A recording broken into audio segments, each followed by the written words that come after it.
don't think Guy Ritchie has ever actually listened to a woman speak before. His biggest, earliest successes, Snatch and Lock, Stock, and Two Smoking Barrels, really didn't feature any female characters whose roles surpassed hardened old woman with two lines, hot twins, or a mom. The Man from U.N.C.L.'s main female character switched from goofy to stoic to sexy to tough so often and randomly it seems like Ritchie's information on women came from a bus stop pamphlet. His films are the quintessential guy movies bulging so hard with masculinity that if they are forms of compensation, then he must have been born with 4 vaginas filled with flowers and glitter. Not that they're bad movies. Witty, snappy, humorous dialogue delivered by actors with fantastic timing between heists and gunfights is so far up my alley that it's come out the other side into oncoming traffic. The main problem created by this is the amount of copycats that came after him. Movies like Smoking Aces, Layer Cake, Shoot 'em Up, The Italian Job, Domino. It's arguable that the male-driven, dialogue-heavy, violent comedy genre was started by Tarantino, but Tarantino's style isn't one that can really be imitated. Guy Ritchie is one of the only directors who took inspiration from Tarantino, found his own style, and thrived on it. But since his style was less precise, he was ripped off more often than undergarments at Bill Cosby's house. One of those films is Lucky Number Slevin, which has a title so stupid I'm surprised Nick Cage isn't in it.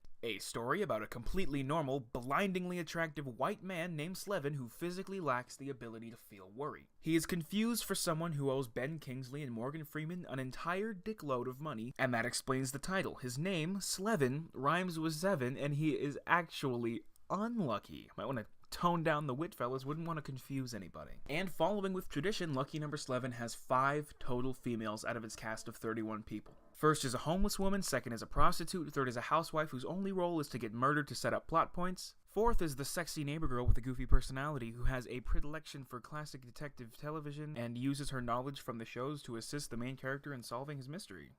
Well, so much for that underwritten female character stance I was taking. But the 5th woman is a cheating ex-girlfriend, so I guess it's not perfect. Surprisingly, Lucy Liu's character is actually one of my favorites in the whole movie. The dialogue between her and Slevin is snappy and witty and flows naturally. It really feels like 2 smart, quick-witted people having a playful banter, which genuinely forwards their inevitable hookup. I find myself really enjoying the scenes when she was on screen, as long as my erect penis wasn't scraping against my zipper too hard. Now, despite me going into this film with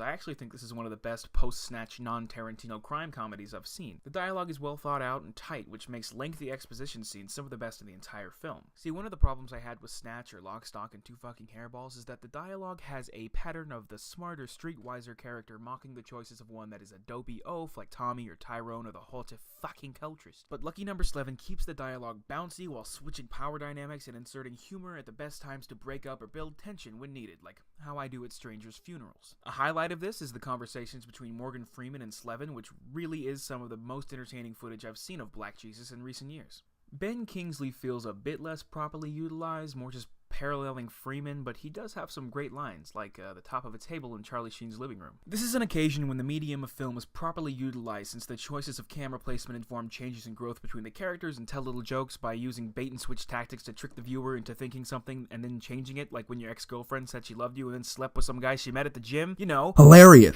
The first half of this film is a decent, fun, snappy, stylish crime movie, but the second half does seem to get darker, and I think that's when I stopped enjoying it as much. As the mystery unfolds, the tone stops being fun and sort of changes to a much darker film, and the plot itself, as far as dramatic crime stories go, is not very good or even all that interesting. So when the humor leaves, you can start catching whiffs of shit. The story and setting and characters are all there still, but it loses the light, fun angle of things, which is really the best part.